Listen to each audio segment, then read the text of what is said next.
নুরুল হক নূরের নাক দিয়ে এখনো পর্যন্ত ব্লিডিং হচ্ছে।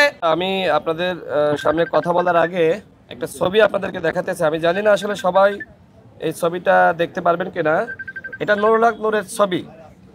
আমি একটু আগে তাকে দেখে আসলাম এবং সেখানে ডাক্তাররা ছিলেন।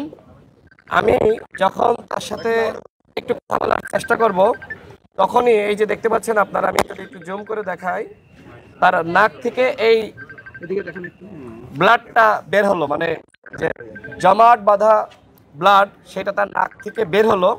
এবং সাথে সাথে সেখানে ঢাকা মেডিকেলের যিনি ডিরেক্টর, আমি তাকে ডাকলাম এবং সেখানে আরও অন্যান্য ডাক্তার ছিলেন, তাদেরকে ডেকে দেখানো হলো যে নুরুল হক নূরের এই অবস্থা। পরক্ষণেই তারা অন্যান্য ডাক্তারদেরকে ডাকলেন এবং নুরুল হক নূরের আরও যে ধরনের চিকিৎসা প্রয়োজন সে বিষয়ে নির্দেশনা প্রদান করলেন। অর্থাৎ আমরা গতকাল গণমাধ্যমে যে খবর এসেছে নুরুল হক নূর পুরোপুরি সুস্থ, সেই খবর যে সঠিক নয় সেটা আশা করি আপনারা বুঝতে পারছেন। আমি আজকে নুরুল হক নূরকে সকালে দেখতে গিয়েছি এবং সেখানে ডিরেক্টর সাহেব ছিলেন, ঢাকা মেডিকেলের অন্যান্য ডাক্তাররা ছিলেন। আমি সবার সাথে কথা বলেছি এবং নুরুল হক নূরের সাথে কথা বলার চেষ্টা করেছি। আমি যখন নুরুল হক নূরের সাথে কথা বলার চেষ্টা করছিলাম, আমি কথা বলছি এবং তিনি শুনতেছেন, সেই অবস্থায় তার নাক থেকে জমাট বাঁধা রক্ত বের হলো।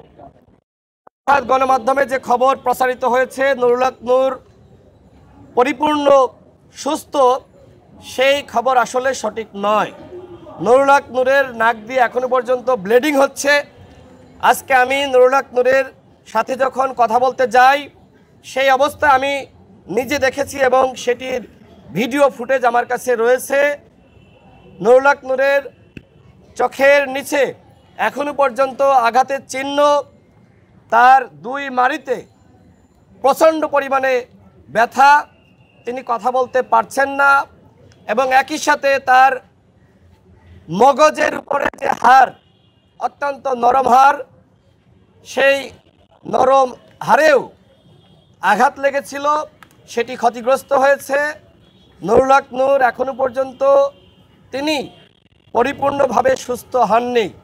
তিনি আগে যেরকম ছিলেন এখনো পর্যন্ত সেরকমই রয়েছেন। গতকাল রাতে তার পেটে প্রবলেম হয়েছে, মানে তিনি শারীরিক অবস্থা আরও বেশি অবনতি হয়েছে। অর্থাৎ যে খবর আপনাদের কাছে দেওয়া হয়েছে সেই খবর আসলে সঠিক নয়। মাননীয় প্রধান উপদেষ্টা তিনি নুরুল হক নূরের পরিবার সহ আমাদেরকে ডেকে যেটি বলেছিলেন, নুরুল হক নূরকে উন্নত চিকিৎসার জন্য দেশের বাইরে পাঠাবেন। আমরা গতকাল সরকারের সাথে কথা বলেছি। পরিবেশ উপদেষ্টা সৈয়দা রিজওয়ানা আপা আমাকে জানিয়েছেন ইতোমধ্যে স্বাস্থ্য মন্ত্রণালয় এ বিষয়ে কাজ শুরু করেছে। শীঘ্রই নুরুল হক নূরকে দেশের বাইরে উন্নত চিকিৎসার জন্য পাঠানো হবে।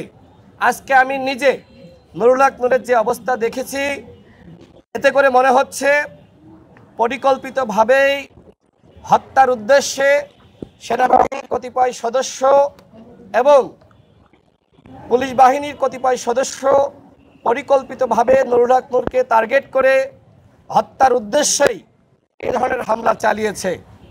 আমরা